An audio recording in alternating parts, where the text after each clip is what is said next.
सर्वमंगलमांगल्ये शिवे सर्वार्थसाधिके शरण्ये त्र्यंबके गौरी नारायणी नमोस्तुते। नमस्कार मंडळी, श्री स्वामी समर्थ। मी संध्या माझ्या चॅनलमध्ये तुम्हा सर्वांचं खूप खूप मनापासून स्वागत करते। बघा मंडळी, 22 सप्टेंबर 2025 सोमवारपासून शारदीय नवरात्राला सुरुवात होणार आहे आणि या शारदीय नवरात्रामध्ये आपण आपल्या घरी आपल्या कुलदेवीची आई भगवतीची आपण घटस्थापना करत असतो। तर हीच घटस्थापना कशा प्रकारे करायची आहे, म्हणजे विधिवत कशी करायची आहे, पारंपरिक पद्धतीने पहिल्यापासून कशी करत आलेली आहेत हे मी तुम्हाला सांगणार आहे। त्याचबरोबर घटस्थापनेचा शुभ मुहूर्त काय आहे, अखंड दिवा कसा लावायचा आहे, त्याचबरोबर बरीचशी माहिती आज आपण या व्हिडिओमध्ये पाहणार आहोत। त्यामुळे व्हिडिओ अगदी शेवटपर्यंत पहा आणि जर तुम्ही माझ्या चॅनलवरती नवीन असाल तर चॅनलला सबस्क्राइब करा। तर बघा मंडळी, या वर्षी नवरात्राला सुरुवात ही 22 सप्टेंबरला पासून नवरात्राला सुरुवात होणार आहे आणि या नवरात्रीमध्ये मातेच्या वेगवेगळ्या रूपांची पूजा केली जाते। नवरात्र उत्सव वर्षातून 4 वेळा केला जातो, पण यापैकी बघा 2 नवरात्र असतात ते गुप्त नवरात्र असतात आणि एक नवरात्र असते ते चैत्र नवरात्र असते आणि एक नवरात्र आहे जे आता आहे ते शारदीय नवरात्र असते आणि हे शारदीय नवरात्र 22 सप्टेंबर पासून सुरू होणार आहे आणि या दिवशी आपल्याला आपल्या घरामध्ये आई भगवतीची कुलस्वामिनीचा घटस्थापना आपल्याला करायची आहे। तर या घटस्थापनेचा शुभ मुहूर्त काय आहे, तर बघा घटस्थापनेचा शुभ मुहूर्त आहे 22 सप्टेंबर 2025 ला सोमवारी सकाळी 6:09 पासून ते सकाळी 8:06 पर्यंत तुम्ही घटस्थापना करू शकता। पण बघा या वेळेमध्ये जर तुम्हाला शक्य नाही झालं तर अभिजित मुहूर्त आहे, त्यावेळेस सुद्धा तुम्ही करू शकता आणि तो अभिजित मुहूर्त आहे सकाळी 11:49 पासून ते दुपारी 12:38 पर्यंत। बघा मंडळी, जर तुम्हाला सकाळी नाही शक्य झालं तर तुम्ही या वेळेमध्ये सुद्धा घटस्थापना करू शकता, पण या वेळेमध्ये सुद्धा तुम्हाला नाही शक्य झालं तर तुम्ही घटस्थापना दिवसभरामध्ये कधीही करू शकता। फक्त एक गोष्ट लक्षात ठेवायची, घटस्थापना ही सूर्यास्ताच्या नंतर करायची नसते, म्हणजे रात्री आपल्याला घटस्थापना करायची नाही। शक्यतो सायंकाळपर्यंत म्हणजे 6, 6:30 जास्तीत जास्त 7 वाजेपर्यंत आपल्याला घटस्थापना करून घ्यायची आहे। तर बघा त्यानंतर आपल्याला आपलं घर तर आपण अगोदरच स्वच्छ केलेलं आहे। आता आपल्याला आपल्या मुख्य दरवाजाच्या उंबरठ्यावर आपल्याला हळदीचं लेपन करायचं आहे, रांगोळी काढायची आहे, तुळशीची पूजा करून घ्यायची आहे आणि आपल्याला आपल्या दुसरे जे देव आहेत त्या देवांची आपल्याला सर्व देवांची देवपूजा करून घ्यायची आहे आणि जिथे आपल्याला घटस्थापना करायची आहे ती जागा अगोदर गोमूत्र टाकून स्वच्छ आपल्याला पुसून घ्यायची आहे। तिथे आपल्याला खाली एक रांगोळीने आपल्याला स्वस्तिक काढायचं आहे, त्यावर चौरंग किंवा पाट आपल्याला ठेवायचा आहे आणि त्या पाटावर आपल्याला कपडा अंथरवायचा आहे। बघा पूर्वी काय करायचे, पत्रावळी असते पानांची, त्या पत्रावळीवरच जमिनीवर ते पत्रावळी टाकायचे, त्यावर आपल्या शेतातील वावरी टाकली जायची आणि त्यातच धान्य आणि घटस्थापना केली जायची। तुम्ही तशी सुद्धा घटस्थापना करू शकता किंवा मी जी पुढे सांगते आहे त्याप्रमाणे सुद्धा तुम्ही करू शकता। तर आपल्याला काय करायचं आहे, एक पाट टाकला, पाट किंवा चौरंग त्याच्यावर कपडा अंथरवला आणि आता सर्वात अगोदर आपल्याला दीप प्रज्वलित करून घ्यायचा आहे। दीप प्रज्वलनानेच आपल्याला आपल्या कुठल्याही पूजेची सुरुवात करायची असते। तर अगोदर दिवा लावायच्या अगोदर त्याच्या खाली तांदूळ टाकायचे, नंतर त्यावर आपल्याला दिवा लावायचा आहे, नंतर दीपपूजन करून घ्यायचं आहे। आता बघा दिवा लावताना जर तुम्ही अखंड दिवा लावत असाल तर मोठी वात घ्यायची। अखंड दिव्याची वात ही छोटी म्हणजे दररोज बदलायची नसते, ती 10 दिवस आपल्याला तीच वात ठेवायची आहे आणि आपल्याला तो दिवा विझू द्यायचा नाही, म्हणून मोठी वात करायची आणि दररोज आपल्याला त्याच्यावर येणारी काजळी हे काढून घ्यायची आहे। तर आपल्याला मोठी वात करून आपल्याला तो दिवा लावायचा आहे। त्यानंतर आपल्याला मंगल कलशाची स्थापना करायची आहे। बघा घटस्थापना वेगळी आणि ही मंगल कलश आपल्याला स्थापन करायचा आहे। तर आता मंगल कलशासाठी आपल्याला एक तांब्या घ्यायचा, त्यावर आपल्याला कुंकवाने स्वस्तिक आणि किंवा अशा रेषा सुद्धा तुम्ही ओढू शकता। 5 रेषा ओढून घ्यायच्या आणि त्यामध्ये आपल्याला अगोदर पाणी टाकायचं, नंतर हळद, कुंकू, दुर्वा, 1 रुपयाचं नाणं, सुपारी आणि फूल टाकून आपल्याला त्यावर 5 विड्याची पानं ठेवायची आहेत किंवा तुम्ही आंब्याची सुद्धा पानं ठेवू शकता आणि आपल्याला अशा प्रकारे कलश स्थापन करायचा आहे। कलश स्थापन केल्याच्या नंतर आपल्याला आचमन करायचं आहे, म्हणजे आपल्याला संकल्प करायचा आहे की आपल्याला घटस्थापनेसाठी संकल्प करायचा आहे. तर संकल्प करण्या अगोदर आपल्याला आचमन करायचे असते. आचमन कसे करायचे? एक ताम्हण घ्यायचं, एक पेला भरून पाणी घ्या, एक पळी घ्या, त्यामध्ये डाव्या हाताने उजव्या हातावर पाणी टाकायचं आहे आणि म्हणायचं आहे केशवाय नमः म्हणून ते पाणी पिऊन घ्यायचं. परत दुसरी पळी पाणी टाकायचं, ओम माधवाय नमः, परत ते पाणी पिऊन घ्यायचं आहे. परत पाणी डाव्या हाताने उजव्या हातावर एक पळी पाणी टाकायचं, ओम नारायणाय नमः असं म्हणायचं, ते पाणी पिऊन घ्यायचं आहे. नंतर 2 पळ्या पाणी परत हातात घ्यायचं आणि खाली ताम्हणामध्ये सोडून द्यायचं आहे. याला आचमन म्हणतात. यामुळे आपल्या शरीराची शुद्धी होती असं म्हटलं जातं. तर हे झाल्याच्या नंतर आपल्याला संकल्प करायचा आहे. आता संकल्प करताना परत 2 पळ्या पाणी हातामध्ये घ्यायचं, उजव्या हातामध्ये, त्यामध्ये फूल आणि अक्षदा टाकायचे आहेत आणि आपल्याला बोलायचं आहे की मी, म्हणजे तुम्ही तुमच्या गोत्राचं नाव घ्यायचं आहे. जर तुम्हाला गोत्राचं नाव माहीत नसेल तर तुम्ही कश्यप गोत्र म्हणू शकता आणि स्वतःचं नाव घ्यायचं आहे. आणि नाव घेतल्याच्या नंतर आपल्याला म्हणायचं आहे की मी माझ्या सर्व कुटुंबाला क्षेम, स्थैर्य, आयु, आरोग्य, विद्या, ऐश्वर्य प्राप्तीसाठी, लक्ष्मी प्राप्तीसाठी प्रतिवर्षीप्रमाणे कुलाचाराच्या अंगभूत ही घटस्थापना करत आहे. आणि घटस्थापनेसोबतच तुम्ही जे काही करणार, तुम्ही अखंड दीप प्रज्वलित करणार आहात, तुम्ही दुर्गा सप्तशतीचे पाठ करणार आहात, तुम्ही कुंकुमार्जन करणार, तुम्ही जी काही सेवा करणार आहात ना, ती सेवा तिथे आपल्याला बोलून दाखवायची आहे. आणि आपल्याला आई भगवतीला प्रार्थना करायची आहे की मी ही सेवा करणार आहे आणि माझी ही सेवा निर्विघ्नपणे तुम्ही पार पाडून घ्या, पूर्ण करून घ्या आणि आपली जी काही इच्छा आहे ती सांगायची आणि माझी ही इच्छा पूर्ण करा असं म्हणून हे पाणी आहे ते पाणी आपल्याला ताम्हणात सोडायचं आहे. परत एक पळी पाणी टाकायचं आणि तांदूळ वगैरे अक्षदा जर हाताला चिटकले असतील तर त्या ताम्हणामध्ये टाकायच्या आणि हे जे पाणी आहे हे पाणी तुळस सोडून इतर कुठल्याही झाडाला आपल्याला टाकायचं आहे. तर अशा प्रकारे आपल्याला संकल्प करायचा आहे. आता संकल्प झाल्याच्या नंतर आपल्याला घटस्थापना करायची आहे.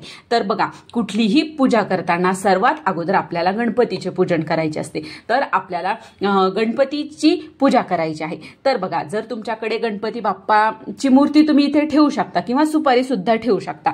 बघा काय ना, घटस्थापनेमध्ये ठेवलेल्या ज्या वस्तू असतात त्या हलवायच्या नसतात 10 दिवस. मग आपल्याला गणपतीची तर पूजा दररोज करावी लागेल, म्हणून तुम्ही गणपतीची मूर्ती नाही घेतली आणि सुपारी घेतली तरी चालेल. अशा प्रकारे सुपारी घ्यायची, ताम्हणात घ्यायची, तिला पंचोपचारे आपल्याला तिला पाण्याने, पंचामृताने, पाण्याने आपल्याला स्नान घालायचं आहे. स्नान घालत असताना ओम गंगणपतये नमः, ओम गंगणपतये नमः असं म्हणत आपल्याला गणपती बाप्पाला अभिषेक करायचा आहे.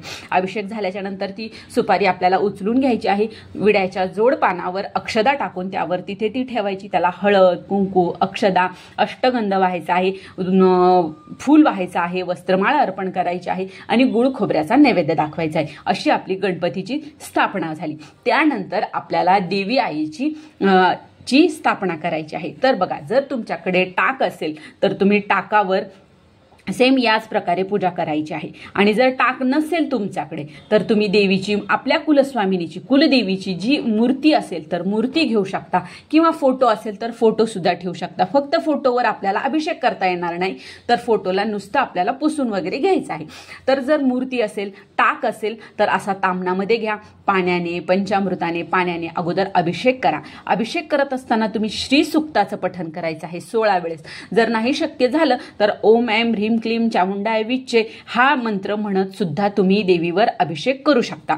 अभिषेक झाल्याच्या नंतर मूर्ती आपल्याला बाहेर काढायची आहे, पुसून घ्यायची आहे. परत विड्याच्या जोड पान घ्यायचं, त्यावर अक्षदा टाकायच्या, तिथे आपल्याला देवीची स्थापना करायची आहे. स्थापना झाल्याच्या नंतर देवीला हळद, कुंकू, अक्षदा, फूल, वस्त्रमाळ अर्पण करायचं आहे. आणि अशा प्रकारे ही पूर्ण पूजा करत असताना आपल्याला देवीचा मंत्र जापच करत राहायचा आहे. कुठलीही आपल्याला वाईट विचार, कोण हा काय म्हणतोय, तो काय म्हणतोय, अजिबात काय कुठलाही विचार आपल्या मनात आणायचा नाही. फक्त आणि फक्त देवी आणि आपणच आहोत या प्रकारे समजायचं आणि देवीचं नामस्मरण आपल्याला करत राहायचं आहे. त्यानंतर आता बघा, घटस्थापनेची सर्वात महत्त्वाची गोष्ट म्हणजे घट बसवणे. बघा मंडळी, आपापल्या घरानुसार, आपापल्या घराण्यानुसार आपण देवीची घटस्थापना करत असतो.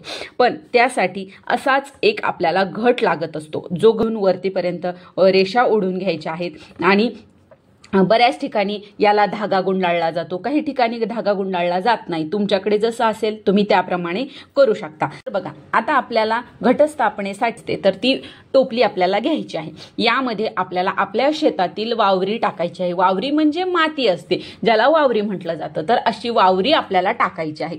शक्यतो बऱ्याच ठिकाणी आपल्या शेतातीलच वावरी आणली जाते. पण बघा, आता प्रत्येकालाच या गोष्टी शक्य होतात असं नाही. आपण शहरात, काही जण शहरात राहतात तर त्यांना जी मिळेल ती घेऊ शकता. पण मंडळी, एक गोष्ट लक्षात ठेवा, चाळून कधीही म्हणजे ही वावरी घेऊ नका. कारण काय होतं, चाळल्याने त्यामध्ये जे खडे असतात तर ते खडे पूर्ण वर येऊन जातात आणि खाली फक्त माती राहते. आणि ज्यावेळेस आपण ही माती आपल्या कुंडी म्हणजे आपल्या टोपलीमध्ये टाकतो, पाणी टाकतो, त्यामध्ये धान्य टाकतो, तर ते नुसता चिखल होऊन जातो आणि आपलं धान्य व्यवस्थित उगवत नाही.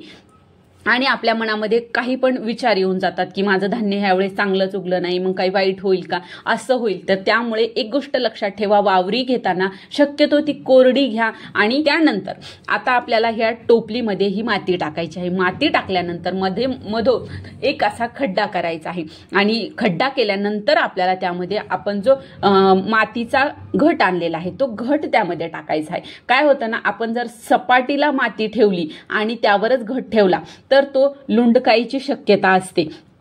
कारण धान्य जेव्हा उगतं तर ते वर येत असताना ज्यावेळेस अंकुर फुटतात तर ते धान्य वर येताना आपला कलश हलू शकतो आणि आपल्या मनात परत वाईट विचार की माझा कलश कस काय पडला, असं मनात विचार येत असतात. तर अशा वेळेस खड्डा करायचा, असा गोल खड्डा करायचा आणि त्यामध्ये आपल्याला कलश व्यवस्थित असा बसवून घ्यायचा आहे.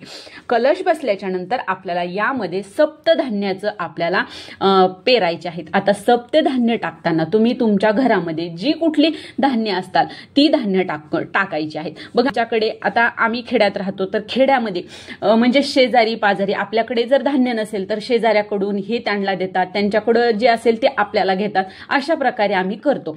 पण जर तुम्हाला मिळत असेल, आता तुम्ही शहरात राहताय तर तुम्हाला जे धान्य मिळेल ते धान्य, पण सप्तधान्य किंवा 5 धान्य सुद्धा तुम्ही घेऊ शकता. जर तुम्ही बाहेरून विकत बघा ज्या पुड्या मिळतात तर त्या पुड्या जर तुम्ही आणणार असाल तर लक्षात ठेवा त्या पुड्या व्यवस्थित आहेत का हे अगोदर बघून घ्या. कारण बघा, त्या पुड्या खूप दिवसाच्या असतात, त्याला किडे वगैरे सुद्धा लागलेले असतात आणि असं धान्य उगवल्याच जात नाही. म्हणून शक्यतो घरचेच धान्य टाका आणि जरी तुम्ही बाहेरचं आणलं तर ते बघून घ्या की त्याला कीड वगैरे लागलेली नाहीये. त्यानंतर हे धान्य आपल्याला त्या टोपलीमध्ये पेरायचं आहे. आता पेरताना एक गोष्ट लक्षात ठेवायची, वरचे वर आपल्याला हे धान्य टाकायचं आहे. वरचे वर टाकायचं, असं दाबून दाबून टाकायचं नाही, म्हणजे ते वरती मग उगवल्याच जात नाही. त्यामुळे वरचेवर अगदी अलगद हाताने हे धान्य टाकायचं. त्यावर परत माती भुरभुरायची, थोडीशी माती भुरभुरायची, परत धान्य टाकायचं आणि हे दाबायचं नाही, अगदी अलगद हाताने हे करायचं आहे. हे झाल्याच्या नंतर आपल्याला आता तो कलश आहे तर त्या कलशामध्ये आपण पाणी, मातीचा कलश आहे ना त्यामध्ये आपण पाणी, हळद, कुंकू, एक हळकुंड आणि एक सुपारी हे आपल्याला त्या पाण्यामध्ये टाकायचं आहे. बघा, बऱ्याच ठिकाणी हा जो मातीचा कलश आहे यावरच नारळ ठेवलं जातं. आता बघा, प्रत्येक ठिकाणची वेगळी वेगळी पद्धत असते. तुमच्याकडे जसं केलं जातं तुम्ही त्या प्रकारे करू शकता. पण तुळजाभवानीचा घट हा अशाच प्रकारे पारंपरिक पद्धत आहे ही, आणि याच पद्धतीने ही घटस्थापना केली जाते. आमच्या इकडे सुद्धा प्रत्येक ठिकाणी अशाच प्रकारे घटस्थापना केली जाते. तर हे झाल्याच्या नंतर आपल्याला त्यावर विड्याची पानं ठेवायची आहेत. 7, 5, 9 जितकी होतील तितकी विड्याची पानं आपल्याला त्यावर ठेवायची आहे. आणि दररोज आपल्याला ज्यावेळेस आपण घटाला माळ घालतो तर ती माळ याच घटावर आपल्याला वरती या पाण्यामध्ये सोडून द्यायची आहे. अशा प्रकारे आपल्याला ही माळ घालायची आहे. आणि पहिल्या दिवशी विड्याच्या पानाची माळ घातली जाते. 11 विड्याच्या पानाची किंवा 9 विड्याच्या पानाची माळ देवीला घातली जाते. हे झाल्याच्या नंतर देवीची आपल्याला आता पंचोपचारे पूजा करायची आहे. बघा, आता देवीला हळद, कुंकू, अक्षदा, धूप, दीप आणि नैवेद्य दाखवायचं आहे. नैवेद्यामध्ये बघा, तुम्हाला जे शक्य होईल ते तुम्ही नैवेद्यामध्ये दाखवू शकता. तुम्ही गोडाचा पदार्थ किंवा फळं किंवा जे कुठलं तुम्ही उपवासाचा आपल्या घरामध्ये झालेलं आहे ते सुद्धा नैवेद्यामध्ये दाखवू शकता. मी तूप साखरेचा नैवेद्य देवीला आज दाखवत आहे. त्यानंतर आपल्याला इथे एक विडा ठेवायचा आहे. देवीसाठी त्यासाठी आपल्याला विडा ठेवायचा असतो. विडा म्हणजे 2 जोड पानं घ्यायचे, त्यावर 1 रुपयाचं नाणं, सुपारी, खोबरं, खारीक, हळकुंड आणि बदाम हे आपल्याला त्या विड्यावर ठेवायचं आहे. थोड्याशा अक्षदा, त्यावर आपल्याला हळद कुंकू वाहून फूल व्हायचं आहे. अशा प्रकारे आपल्याला विडा तिथे स्थापन करायचा आहे. आणि याचबरोबर आपल्याला देवीला आवडणाऱ्या वस्तू सुद्धा इथे ठेवायच्या आहेत. ज्याप्रमाणे बघा तुम्ही घंटा ठेवू शकता, त्याचबरोबर कुंकुमा हे श्रीयंत्र आहे, श्रीयंत्र सुद्धा तुम्ही तिथे ठेवू शकता. शंख देवीला खूप आवडतो, तुम्ही शंख सुद्धा तिथे ठेवू शकता. आणि या सर्व पूजेची आपल्याला पूजा करायची आहे.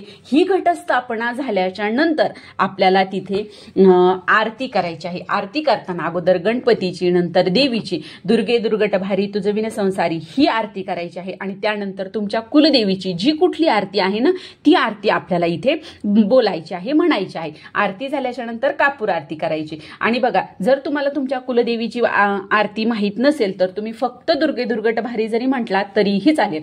दररोज आपल्याला सकाळ संध्याकाळ इथे आरती करायची आहे. आणि शक्य झाल्यास दुर्गा सप्तशतीचे होईल तितके आपल्याला पाठही आपल्याला या घटस्थापनेच्या समोर आपल्याला करायचे आहेत. आणि बघा, आता दररोज सकाळ संध्याकाळ आपल्याला देवीची पूजा करताना आपल्याला या कलशामध्ये आपल्याला पाणी टाकायचं आहे. पाणी टाकत असताना बघा, नुसतं पाणी असं थोडंसं पाणी हातावर घ्यायचं आणि शिंपडायचं आहे. भरपूर जर पाणी टाकलं तर ते पाणी खाली येतं आणि सगळी आपली घाण होऊन जाईल. आणि हे आपल्याला किंवा देवीलाही हे व्यवस्थित वाटणार नाही. आणि त्यामुळे तिथे वास सुद्धा येऊ शकतो. त्यामुळे घटाच्या खाली एक ताम्हण किंवा कुठलंही टोपली वगैरे ठेवायचंच आहे. आणि पाणीही घालताना थोडं थोडं, अगदी थोडं थोडं पाणी, किंवा तुम्ही फुलाने सुद्धा पाणी घालू शकता. अशा प्रकारे आपल्याला देवीची दररोज पूजा करायची आहे. आणि पूजा करत असताना देवीची जी मूर्ती किंवा तुम्ही टाक ठेवलेला आहे त्याला अजिबात हलवायचं नाही. 10 दिवस आपल्याला ती देवीची मूर्ती तिथेच ठेवायची आहे. दररोज आपण फक्त वस्त्रमाळ काढायची आहे, जे फुलं आहेत ते फुलं काढायचे, नंतर देवीला परत हळद कुंकू अक्षदा दाखवायच्या, परत वेगळी फुलं वेगळी वस्त्रमाळ घालायची आणि नंतर देवीची आरती करायची आहे. तर या प्रकारे, आणि नैवेद्य दाखवायला विसरायचं नाही. तर दररोज आपल्याला सकाळ संध्याकाळ आपल्या घरामध्ये जे कुठला नैवेद्य होतो बघा, देवीची 9 प्रकारची नैवेद्य, 9 प्रकारच्या माळी आपल्याला दाखवायच्या आहे. त्याचा सुद्धा व्हिडिओ लवकरच आपल्या चॅनलवरती येणार आहे. तर ते दाखवायचं आहे. एक वेळेस आपण तो नैवेद्य दाखवायचा आहे, एक वेळेस आपल्या घरामध्ये जे झालेलं आहे ते आपल्याला नैवेद्यामध्ये ठेवायचं आहे. तर अशा प्रकारे आपल्याला पारंपरिक पद्धतीने अतिशय विधिवत अशा प्रकारे आपल्याला देवीची घटस्थापना करायची आहे. तर ही छोटीशी माहिती होती जी मला तुमच्यापर्यंत पोहोचवायची होती. जर तुम्हाला हा व्हिडिओ आवडला असेल तर व्हिडिओला लाईक करा, जास्तीत जास्त लोकांपर्यंत हा व्हिडिओ शेअर करा आणि माझ्या चॅनलला सबस्क्राईब करा. श्री स्वामी समर्थ.